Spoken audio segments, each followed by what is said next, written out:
ሰላም ጤና ይስጥልን። እንዴት ናችሁ? የተወደዳችሁ የፖድካስቱ ቤተሰቦች በያላችሁበት ሰላም እንድትሆኑ ምኞቴ ነው። የእንግሊዝ ፕሪሚየር ሊግ የሳምንቱ መጨረሻ ተጠባቂው ጨዋታ በአርሰናልና በቶትናም ሆትስፐርስ መካከል ተደርጓል። ይሄ ጨዋታ በተለይ አርሰናሎች ወሳኙን የሚባለውን የዋንጫ ፉክክር ይበልጥ እጃቸው ላይ ለማስቀመጥና ከቀጣይ ጨዋታዎች አንጻርም ለቀጣይ ጨዋታዎች ስነ ልቦና የሚሆናቸውን ውጤት ያስመዘግቡበታል ተብሎ ታሳቢ የተደረገ ጨዋታ ነበረ። ከጨዋታ ክብደት አንጻርም በተለይ ቶትናም ሆትስፐርስ አዲስ አሰልጣኝ መቅጠሩን ተከትሎ አርሰናል ይህ ጨዋታ ሊከብደው የሚችልበት እድል ይኖራል የሚል እምነት ነበረ። በጨዋታው በእርግጥ አርሰናሎች የመጀመሪያዎቹን 10-15 ደቂቃዎች የጀመሩበት መንገድ ለቶትናም ሆትስፐርስ እጅግ በጣም አስቸጋሪ ነበረ። በተለይ ኳሱን ይዞና ኳሱን ተቆጣጥሮ ለመጫወት ከሚያደርጉ ጥረት አንጻር አርሰናል ከወልቭሱ ጨዋታ በኋላ የነበረው ኢነርጂ እጅግ አድጎ የመጣበት ጨዋታ ነበረ። በየትኛውም የመከላከልና እንዲሁም የማጥቃት እንቅስቃሴ ውስጥ የተሻለውን ነገር ለማዘጋጀት ጥረቶችን ሲያደርጉ ነበረ። በተለይ የማጥቃትና የመከላከል ባላንስን ስንመለከት ሁለቱንም እኩል ለማድረግ እኩል ለመስራት የሚዘጋጁ ቡድኖች ጌም እጃቸው ላይ ይቆያል። አርሰናል ትናንትና በቶትናሙ ጨዋታ እየተጠቀመው የነበረው ነገር ያ ነው። አብዛኛውን እንቅስቃሴዎቹ ከእጁ እንዳይወጡ ጥረቶችን ሲያደርግ ነበረ። ሚኬል አርቴታም ከጨዋታው በኋላ እንደተናገረው ኢትዝ ፋንታስቲክ ቲም ኮኦርዲኔሽን ነበር ያለው። ይሄ ደግሞ በመከላከልና በማጥቃት እንቅስቃሴ ውስጥ የነበረው ኢነርጂ የኤቤሬቺ ኤዜ የ10 ቁጥር ሚናን የተሻለ ማሳደግ ምናልባት በተከላካይ መስመር ክፍልና እንዲሁም ደግሞ በተከላካይ አማካኝ ክፍል ላይ ተፈጥሮበት የነበረው ሎድ አርሰናሎች እንዲላቀቅና ሞር የማጥቃት እንቅስቃሴው የመከላከል አደረጃጀቱና በመስመሮች መካከል ያለውን ጥብቀት ይበልጥ ያጎላለት ጨዋታ ነበር ማለት ይቻላል። የመስመር የማጥቃት እንቅስቃሴም ቡካዮ ሳካ ከዚህ በፊት ከነበሩት የጨዋታ ጥራቶች፣ እድገቶች የተሻለውን ነገር ማግኘት የቻለበት ነበረ። በተለይ ወደ መጨረሻው የሜዳ ክፍል ቡካዮ ሳካ በሚገባበት ሰዓት የሚቆረጡ የአግድሞሽ ሩጫዎቹ አብዛኛውን ጊዜ ተገማች የሚባሉ የአግድሞሽ ሩጫዎችን ነበር የሚያደርገው። ትናንትና በነበረው ጨዋታ ግን የአግድሞሽ ሩጫዎቹ ይበልጥ ጥራት የጨመሩ ነበሩ ማለት ይቻላል። በተለይ የአማካኝ ክፍሉን ይበልጥ በተሻለ አቅም ያላቸው ተጫዋቾች ሚኬል አርቴታ በሞላ ቁጥር የማጥቃት አውትሌቶቹ ደግሞ ይበልጥ ስለት ያላቸው እየሆኑ እንደሚመጡ ማሳያ ነበረ። ኤቤሬቺ ኤዜ ትናንት ጥሩ ጊዜ ነበረው ማለት ይቻላል። እንዲያውም ብዙ ጨዋታ ሲያስተላልፉ ከነበሩ ሰዎች መካከል አንዱ ማይክል ኦውን በነበረው የጨዋታ እንቅስቃሴ ለነበረው የጨዋታ ጥራት ሙሉ የጨዋታ ጊዜውን ቢጨርስ 90 ደቂቃውን ቢጨርስ ልክ እንደ ቪክቶር ዮኬሬሽ የሚል ሀሳብ ሰጥቶ እየተመለከትኩት ነበርና እኔም የምጋራው ሀሳብ ነበረ። ምክንያቱም ኤቤሬቺ ኤዜ ትናንት ጥሩ ነበረ። ባለፉት 2 ጨዋታዎች ጥሩ ነበረ። በወልቭሱ ጨዋታ የተሻለ ነገር ማምጣት ችሏል። እንዲሁም በቶትናሙ ጨዋታ የተሻለ ነገር እየሰጠ ነው። በሁለቱ የቶትናም ጨዋታዎች ላይ የልጁ ጥረት በጣም የሚደንቅ ነው። በተለይ ቶትናሞች የመከላከል አደረጃጀታቸው ይበልጥ ፈተና ውስጥ እንዲገባና የሚከላከሉበት ቀጠና ስስ ቀጠና እንዲሆን የሱ ፔኔትሬሽኖች ከፍተኛ የሆነ ጫና አሳድሮባቸው ነበረ። የትናንቱ ጨዋታ ትልቁ ፖይንት የነበረው በተለይ የመጨረሻው የሜዳ ክፍል ላይ የነበረው የአርሰናል የጨዋታ ጥራት ነው። እንዳያችሁት የቪክቶር ዮኬሬሽ የመጨረሻው የሜዳ ክፍል ላይ የሚያሳድራቸው ጫናዎች ቶትናሞች በተሻለ አደረጃጀት ወይም ደግሞ ቅርጽ ባለው የማጥቃት ሽግግሮች ወደ ተጋጣሚ ሜዳ እንዳይመጡ ከልክሏቸው ነበር። ያው the first defense is the first striker እንደሚባለው ማለት ነው። የመጀመሪያው ተከላካይ የመጀመሪያው አጥቂ ነው። ምክንያቱም የመከላከል አደረጃጀቱን ይበልጥ የሚያግዝ ከተጋጣሚ የመጀመሪያው የመጫወቻ ሜዳ አፍኖ የሚያስቀርና እዛ ላይ የሚፈጠሩ ስህተቶችን ማክሲማይዝ የሚያደርግ ተጫዋች ይፈልጋል። ያው በአርሰናል አብዛኛውን ከሞቢሊቲ ጋር ከፔኔትሬሽን ጋር በተያያዘ አንዱ ትልቁ ጥያቄ የነበረው ምንድነው የቪክቶር ዮኬሬሽ በየጨዋታዎቹ እያደገ መምጣት ነው። ይሄ ተጫዋች በየጨዋታዎቹ እያደገ የሚመጣ ከሆነ ምናልባት ለተጋጣሚ የሚሰጠው ጫና እንዲሁ በቀላሉ የሚታይ እንደማይሆን ግልጽ ነው። ምክንያቱም ፔኔትሬት አድርጎ የመሄድ አቅም አለው። ሁለተኛ ሞባይል ነው። በአንድ የጨዋታ አቅጣጫ ብቻ ሳይሆን በ3 እና በ4 የጨዋታ አቅጣጫዎች ውስጥ የመከላከል አደረጃጀቶችን በመረበሽ የመከላከል አደረጃጀቱ ከኋላ ስርዓት ባለው መንገድ እንዳይወጣ በማድረግና በአማካኙና በተከላካዩ መካከል ያለው ሊንክ እንዲቋረጥ ወይም ደግሞ ጤነኛ እንዳይሆን በማድረግ የሚያግዝ አቅም ያለው ተጫዋች ነውና በቶትናሙ ጨዋታ አሁን ያወራንለት ባለነው ጨዋታ አንዱ ትልቁ ፖዚቲቭ ነገር ምንድነው? ይሄንን አድርጎታል። አብዛኛውን ሽግግሮቹ በጣም ጥሩ ነበሩ። አብዛኛውን የማጥቃት እንቅስቃሴዎቹ የተሻለ ነገር የሚያመጣባቸውን ፖይንት ሰጥተውታል። ዳርት አርጎ ወግቶ የሚያጠቃበት እንቅስቃሴ ነበረው። ወደ ኋላ ላይ የምንመለከተው አርሰናል ካሳደጋቸው በተለይ ፖዚቲቭ ነገሮች መካከል የተጋጣሚ ሜዳ ክፍል ላይ ከፍተኛ ኳስ በስርዓት የተቀባበለበት ጨዋታ ነበረ። የትናንትናው ጨዋታ በተለይ ካለፉት 7 ጨዋታዎች አንጻር ስንመለከተው ይሄ ጨዋታ ከፍተኛ የሆነ ኢነርጂ የሚፈልግ የኳስ ቅብብሎችን በተጋጣሚ ሜዳ በስርዓት ማድረግ የሚጠበቅባቸው ተጫዋቾች ይበልጥ ፍሎሪሽ ማድረግ የሚገባቸው ጨዋታ ነበርና ከነዚህ ውስጥ አንዱ የቪክቶር ዮኬሬሽ ሚና ነው። ይሄን በማድረግ ደግሞ ዮኬሬሽ ይበልጥ አግዟቸዋል። ከጨዋታው በኋላ ቪክቶር ዮኬሬሽ እንደተናገረው በተለይ የዚህ ጨዋታ አስፈላጊነቱ ሳምንቱን በሙሉ ስንሰራበት የነበረው የትሬኒንግ እቅዳችን ከአሰልጣኛችን በተሰጠን ትዕዛዝ መሰረት ጨዋታውን ማሸነፍ መሰረታዊ የሆነ የኛ ፍላጎት እንደነበረ እናውቀዋለና ያን ነው ያደረግነው በሜዳ ውስጥ ብሏል።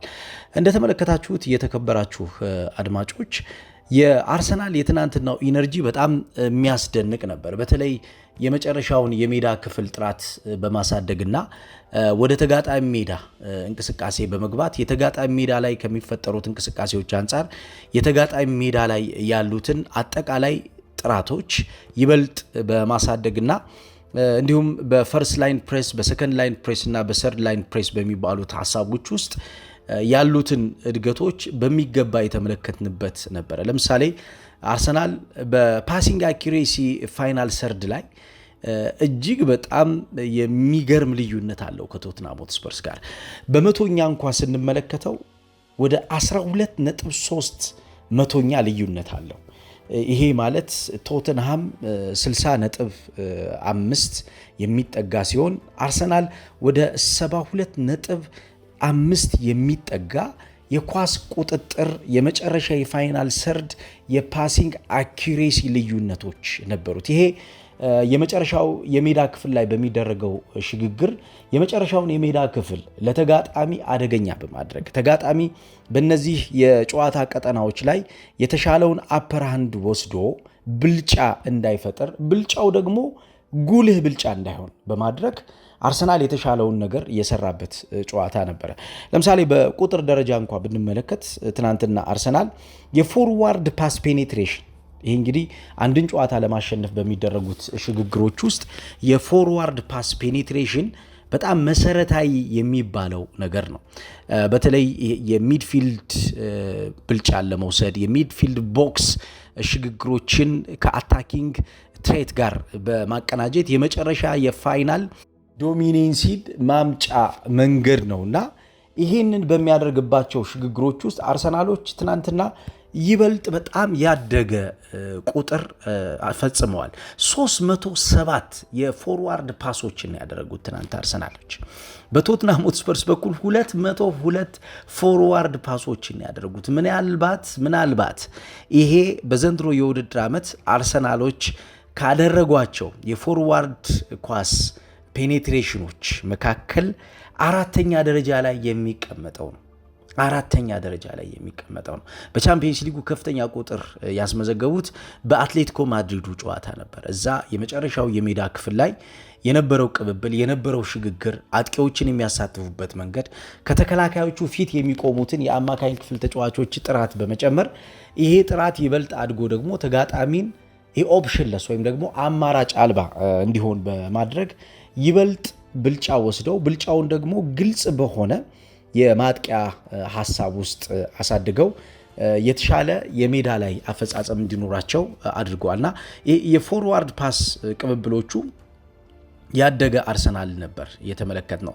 ትናንት አርሰናሎች ለምሳሌ የስሩ ፓስ ፔኔትሬሽኖችን ስንመለከት ከቶትናም ጋር ዘንድሮ ባደረጓቸው ጨዋታዎች በአጠቃላይ ወደ 9 ስሩ ፓስ ፔኔትሬሽኖችን አድርጓል። ትናንትና ብቻ 5 የስሩ ፓስ ፔኔትሬሽን አድርጓል። እንደምታውቁት ይሄ ስሩ ፓስ ወይም ደግሞ ስሩ ቦል ፔኔትሬሽን የሚባለው አጥቂዎችን ለማግኘት በሚደረጉ መንገዶች ውስጥ የተከላካይ መስመር ተጫዋቾችን የተጋጣሚን እንዲሁም የአማካኝ የተጋጣሚን አቋቋም በማየት የአታኪንግ ፖኬቶችን በመፈለግ የሚፈጠረውን ያን ኦፖርቹኒቲ ማክሲማይዝ የሚደረግበት ወይም ደግሞ ያን እድል ማሳደግ የሚቻልበት ነው።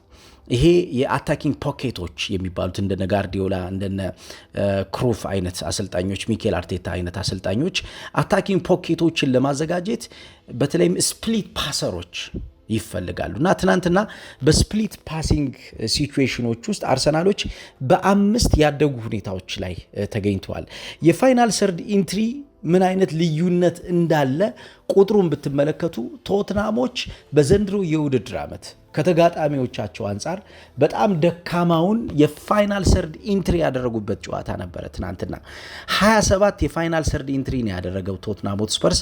እጅግ በጣም የሚደንቀው 77 የፋይናል ሰርድ ኢንትሪ አድርጓል አርሰናል ትናንትና። ይሄ የፋይናል ሰርድ ኢንትሪዎችን ወደ ተሻለ ማክሲመም ኤፈርት በማሳደግ ተጋጣሚ ብልጫ እንዲወሰድበት ተጋጣሚ የነበረውን አጠቃላይ የማጥቃት አደረጃጀት የመከላከል አደረጃጀትን በመረበሽ እነዚህ አደረጃጀቶች አብዛኛውን ጊዜ ፌል ካደረጉ የቡድን ቅርጽ ሊያድግ እንደማይችል ስለሚታወቅ አርሰናሎች ደጋግመው የሚያደርጉት የነበረው ነገር ነው።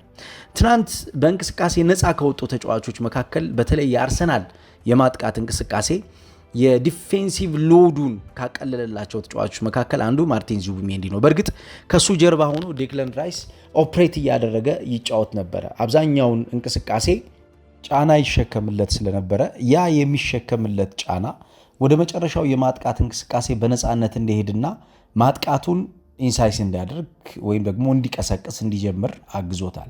አብዛኛውን ጊዜ የመጀመሪያ ኳስ ተቀባይ ሆኖ ዴክለን ራይስ እንቅስቃሴዎችን ሲደጋግም እየተመለከት ነው ነበር። ይሄ የመጀመሪያ ኳስ ተቀባይ በሚሆንበት ሰዓት ከሱ ፊት ሆኖ ደግሞ ኤቤሬቺ ኤዜ ለሚያደርጋቸው ንክኪዎች ወደፊት ኳሶችን ይዞ በመሄድ እንደገና እየተመለሰ ደግሞ ዴክለን ራይስ በሚተዋቸው ስፔሶች ማለትም በ6 ቁጥር ሚና ዴክለን ራይስ ማጥቃቱን ደግሞ ጆይን በሚያደርግበት ሰዓት በሚተዋቸው ስፔሶች ውስጥ እሱ እንደገና እየመጣ ደግሞ ጫናዎችን ለመሸከም ሲሞክር ተመልክተናል። በተለይ ማጥቃት ይበልጥ እያደገ ሲመጣ እዛ ቦታ ላይ የሚገኙ ተጫዋቾች ስቴቢሊቲ እጃቸው ላይ እያረፈ ይመጣል። የስቴቢሊቲ ወሳኙ ነገር ማጥቃት እንደሆነ ትናንትና በነበረው የቶተንሃምና የአርሰናል ጨዋታ እንቅስቃሴ የተረዳነው ነገር ያለ ይመስላል። ይሄን በቁጥሮችም እያስደገፍን እየተመለከት ነው ስለሆነ በደንብ ማሳያ ነው። ለምሳሌ በትናንትናው የጨዋታ እንቅስቃሴ ውስጥ ከነበሩት ጥራቶች መካከል የአርሰናልን የፔናልቲ ኤሪያ ኢንትሪዎች ብንመለከት የወገብ በላይ ያለው እንቅስቃሴ አሳታፊ የሚባለው የማጥቃት ጥራት እንቅስቃሴ ይበልጥ አርሰናሎች እንደጨመሩ የሚያሳይ ነው። ባለፉት 3 ጨዋታዎች አርሰናል በጣም ደካማ የሆኑ የጨዋታ ስታቶች ነበሯቸው። በፔናልቲ ኤሪያ ኢንትሪዎች ለምሳሌ በወልቭሱ ጨዋታ እንኳ ደካማ የሚባል የፔናልቲ ኤሪያ ኢንትሪዎች ነበሯቸው። ከዛም በፊት በነበሩት ጨዋታዎች የኮንቪንሲንግ ዊን ወይም ደግሞ በጣም አሳማኝ በሚባል የጨዋታ የማሸነፍ ጉዞ ውስጥ የፔናልቲ ኤሪያ ኢንትሪዎች እሳቢያቸው የበለጠ የበሰለና ያደገ መሆን ይኖርበታል እና ያን አርሰናሎች ለማግኘት ሲቸገሩ ነበር። ትናንትና ወደ 26 የሚጠጉ የፔናልቲ ኤሪያ ኢንትሪዎችን ሲያደርጉ በግማሽ ያነሰ ኢንትሪ ነው ያደረጉት።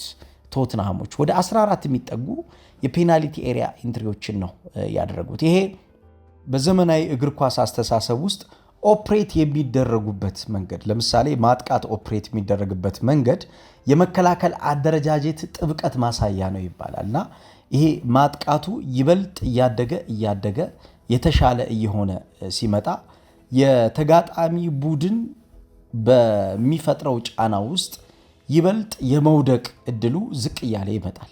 ይሄን በቶትንሃም ቡድን አርሰናል ያልተጠቃበት አንዱ መነሻው ሐሳብ ይሄ ነው። ሁለተኛው የአግድሞሽ ኳስ ትዕግስቶች ነበሩ ትናንትና። ለምሳሌ በአርሰናል የአግድሞሽ ኳስ ቅብብሎች ውስጥ ትናንትና ከቶትናም ጋር በተደረገው ጨዋታ በርካታ ቁጥር ያለውን የአግድሞሽ ኳስ ቅብብሎችን አድርጓል። በተለይ የኳስ ልውውጦቹ ከአንድ አቅጣጫ ወደ ሌላ አቅጣጫ በሚሄዱበት ሰዓት በተለይ ይሄ ቶታል ፓሲንግ ፋይናል ሰርድ ላይ እንዲሁም ፓሲንግ አኪዩሬሲ ኢን ኦፖነንትስ ሃፍ ላይ ፖሴሽን ኢን ኦፖነንትስ ሃፍ ላይ ብናይ በተለይ የአግድሞሽ ኳሶች ቅብብሎች አብዛኛውን ጊዜ አርሰናል የተሻለ አድቫንቴጅ እንዲወስዱ ያገዛቸው ነበረ።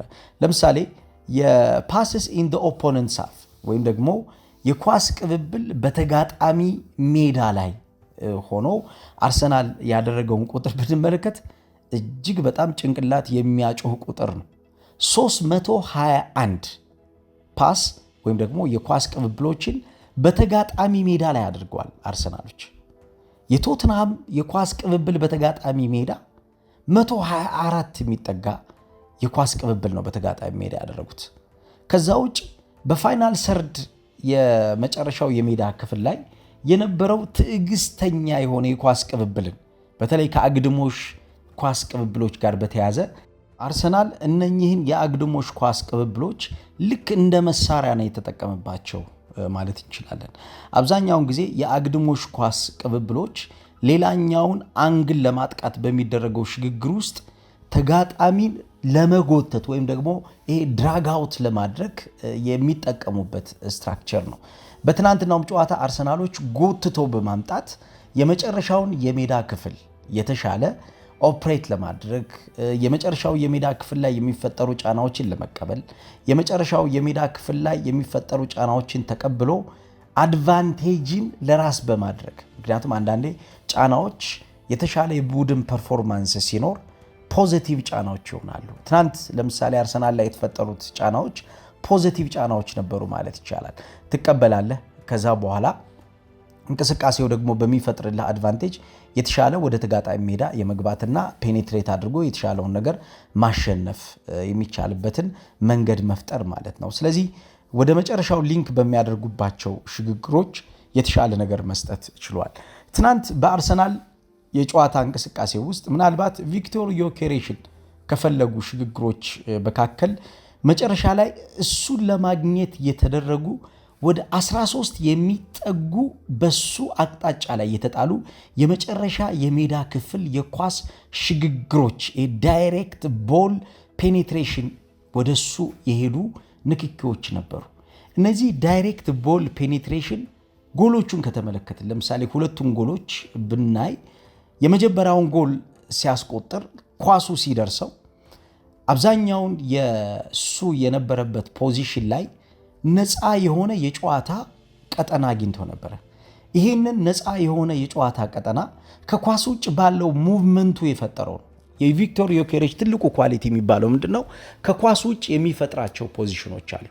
አብዛኛውን ድራግ በሚያደርጋቸው የተጫዋቾች ሽግግሮች የሚፈጠሩ ፖዚሽኖች አሉ። እነዚህ ፖዚሽኖች ለቡድን አድቫንቴጅ እንዲሆኑ በማገዝ የቡድን የማጥቃት እንቅስቃሴ የተሻለውን ጥራት እንዲያገኝ በማድረግ ያመቻቻል። ይሄ ለእንቅስቃሴው ፖዚቲቭ የሆነ ነገር እንዳለው የሚያሳይ ነው። አብዛኛውን በፖዚቲቭ የጨዋታ የማጥቃት እንቅስቃሴ አጥቂዎች ከኳስ ጋር ከሚቆዩባቸው ሽግግሮችም ባለፈ ከኳስ ውጭ የሚቆዩባቸው ሽግግሮች ማጥቃቱን ይበልጥ ጥራት እንዲጨምር ያደርጋሉና ትናንት ማጥቃቱን ከጨመሩበት ማጥቃቱን ካሳደጉበት ሐሳብ መካከል ከኳስ ውጭ ያለው ፔኔትሬሽን አንዱ ማሳያ ነበር ማለት ይቻላል።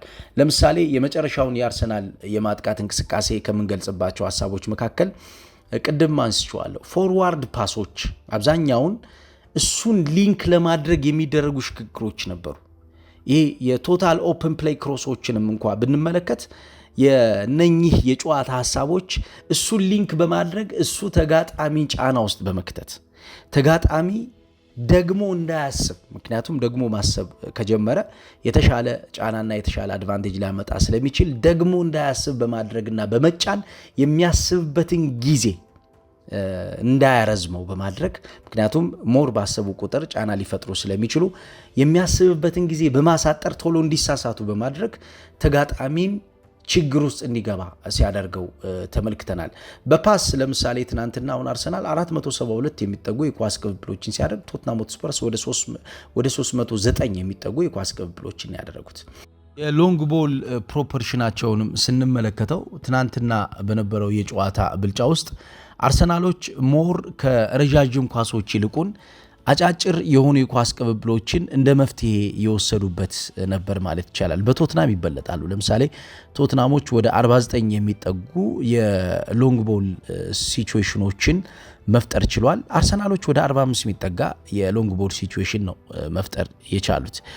በመጨረሻው የሜዳ ክፍል ላይ የሚፈጠሩ ጫናዎችን በአጫጭር ኳሶች በተለይ ደግሞ የአግድሞሽ ኳሶችን በማብዛት እነዚህ የአግድሞሽ ኳሶች ዘግይተው የሚመጡ ተጫዋቾችን እንዲሁ በማሳደግ ይሄንን ሐሳብ ይበልጥ የተሻለ በማድረግ የማጥቃት እንቅስቃሴውን አሳታፊ እንዲሁም የተሻለ የሚያድገውን የጨዋታ ጥራት ደግሞ ጠባቂ እንዲሆን ረድቶታል።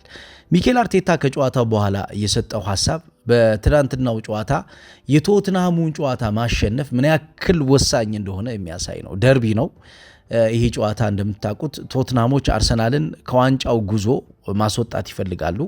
ስለዚህ የዚህ ጨዋታ ትርጉም ማሸነፍ ብቻ አይደለም ብሏል።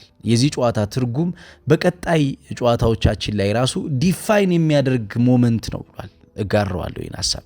ምክንያቱም ቶትናምን አሸነፍክ ማለት በፕሪሚየር ሊጉ ትልቁን ተቀናቃኝ ቡድን አሸንፈ ለትልቁ ክብር ለመጓዝ የሚሰጠው የስነ ልቦና እገዛ እንዲሁ በቀላል የሚተረጎም ነው ማለት አይቻልም።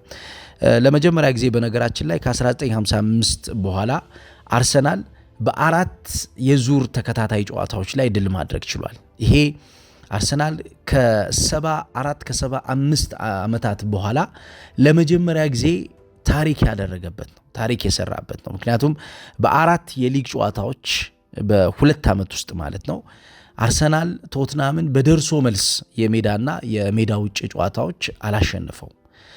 በተለይ 2022 ላይ የነበረውን የአርሰናልን ሽንፈት ብዙዎቻችሁም ታስታውሱ ይመስለኛል። በዛ ጨዋታ ላይ ሃሪኬን የነገሰበት ነበረ። 3-0 በሆነ ውጤት አርሰናል የተሸነፈበት ጨዋታ ነበረ። ያ ለሚኬል አርቴታ በተለይ እነ ቶሚያሱ እንዲሁም አማካኝ ክፍል ላይ እነ ኤልነኒ የነበሩበት ቡድን ብዙውን የጨዋታ ጥራት የሚፈልግ ነገር ግን ያ የሚፈልገውን የጨዋታ ጥራት ለማምጣት የሚቸገር ቡድን ነበረ። ከ4 ዓመት በፊት ቶትናሞች እንደፈለጉ የሚፈነጩበት አርሰናል ነበረ። ይሄ ቶትናም እንደፈለገ የሚፈነጭበት አርሰናል የሚፈልገውን ነገር ለማግኘት በቡድኖች እንቅስቃሴ የሚወሰን ነበር። ያለፉት 2 ዓመታት የነበረው አርሰናል ግን የሚፈልገውን ነገር ለማግኘት በቡድኖች እንቅስቃሴ የሚወሰን ነገር የለው።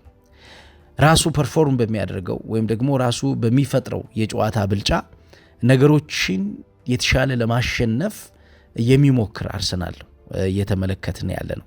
ይሄ ትልቅ የሆነ ፕሮግረስ ነው። ምክንያቱም ጫና አብዛኛውን ጊዜ በተጋጣሚ ቡድን የሚፈጠር ሐሳብ ቢሆንም እሱ ተፈጥሯዊ ነው። ያ ተፈጥሯዊ የሆነውን በተጋጣሚ ቡድን የሚፈጠረውን ጫና ግን ማክሲማይዝ አድርጎ ለራስ የተሻለ አድቫንቴጅ እንዴት መጠቀም ይቻላል የሚለው የሚጠበቅ ነገር ነው። ያው በዘንድሮ የውድድር ዓመት እንግዲህ የመጨረሻዎቹ ጨዋታዎች የሚጠበቁ ይሆናል። አሁን በማንቸስተር ሲቲ በኩል ቀጣይ ጨዋታዎች ከነማን ጋር ነው የሚያደርገው የሚለው ኤክስፔክት የሚደረግ ነው። ለምሳሌ እሁድ ከሊድስ ዩናይትድ ጋር ይጫወታል። ከዛ ከኖቲንጋም ፎረስት ጋር ይጫወታል። ከዛ ውጭ በፕሪሚየር ሊጉ ከሚያደርጋቸው ጨዋታዎች መካከል ከዌስትሃም ዩናይትድ ጋር የሚያደርገው ጨዋታ አለ። ከክሪስታል ፓላስ ጋር የሚያደርገው ጨዋታ ይኖራል። ይሄ በጣም ትልልቅ ጨዋታዎችን ነው የሚያደርገው። አርሰናል በፕሪሚየር ሊጉ ከሚያደርጋቸው ጨዋታዎች መካከል በጣም ተጠባቂውና በርካታ የክለቡ ደጋፊዎች ማሸነፍን መሰረት አድርገው አርሰናል አሁን ያለውን ዊኒንግ ዌይስን እንዲያሳድግ ከሚጠብቁት ጨዋታ መካከል በቀጣዩ ሳምንት ከቼልሲ ጋር የሚያደርገው ጨዋታ የሚጠበቅ ነው የሚሆነው። ይሄ ጨዋታ ለአርሰናል ቀላል የሚባል ጨዋታ አይደለም። ምክንያቱም ጨዋታዎችን ለማሸነፍ በተለይ የቡድኖች አደረጃጀትና አቀራረብ በተለይ ትልልቅ ቡድኖችን የሚገጥሙበት ሀሳብ ይለያያል። ስለዚህ ቼልሲ ነጥብ እየጣለ ነው። አሰልጣኝ ሊያን ሮስነር በእያንዳንዱ የጨዋታ ቀን ራሳቸውን ማሳደግና ማሳየት ይፈልጋሉ። ስለዚህ ከቼልሲ ጋር አርሰናል በሚያደርገው ጨዋታ የሚጠበቅ ጠንካራ ፉክክር አለ። መከላከሉ በጣም እየጠበቀ ነው። እንዲሁም አማካኝ ክፍል ላይ ያለውን ብልጫ እንደነ ኤንዞ አይነት ተጫዋቾች ይበልጥ እየሞሉት ይገኛሉ። በመስመር የማጥቃት እንቅስቃሴ ቶሎ ዳርት አድርገው ለማጥቃት ይሞክራሉ። ስለዚህ ጠንካራ ጨዋታ ይሆናል። ከብራይተን ጋር ጨዋታ ይኖረዋል አርሰናል። ይህም ጨዋታ እንዲሁ በቀላሉ የሚታይ አይደለም። ከኤቨርተን ጋር የሚያደርገው ጨዋታ አለ። ከብርንመዝ ጋር የሚያደርገው ጨዋታ አለ። ከማንቸስተር ሲቲ ጋር የሚያደርገው፣ ከኒውካስል ዩናይትድ ጋር የሚያደርጋቸው ጨዋታዎች ይኖራሉና ትልልቅ ጨዋታዎችን ያደርጋል። ነገር ግን እያንዳንዱ ጨዋታ ማሸነፉ በተለይ በየጨዋታዎቹ የሚያሳየው እድገት በዋንጫ ፍክክር ውስጥ የሚሰጠው ነገር እንዲሁ በቀላሉ የሚታይ አይሆንም። እንግዲህ ትናንት አርሰናል ትልቅ ድል አስመዝግቧል። ቶትንሃምን አሸንፏል። ለአርሰናል ደጋፊዎች፣ ለሚኬል አርቴታ፣ ለስኳዱ አጠቃላይ የነበረው ሪሊፍ እንዲሁ በቀላሉ የሚታይ አይደለም። ትልቅ ረፍት ያገኙበት ድል ማስመዝገብ ችሏል። እናንተስ እንዴት አገኛችሁት? ተሳተፉበት፣ ሀሳብ ስጡበት። ጥሩ ጊዜ እንዲሆንላችሁ እመኛለሁ።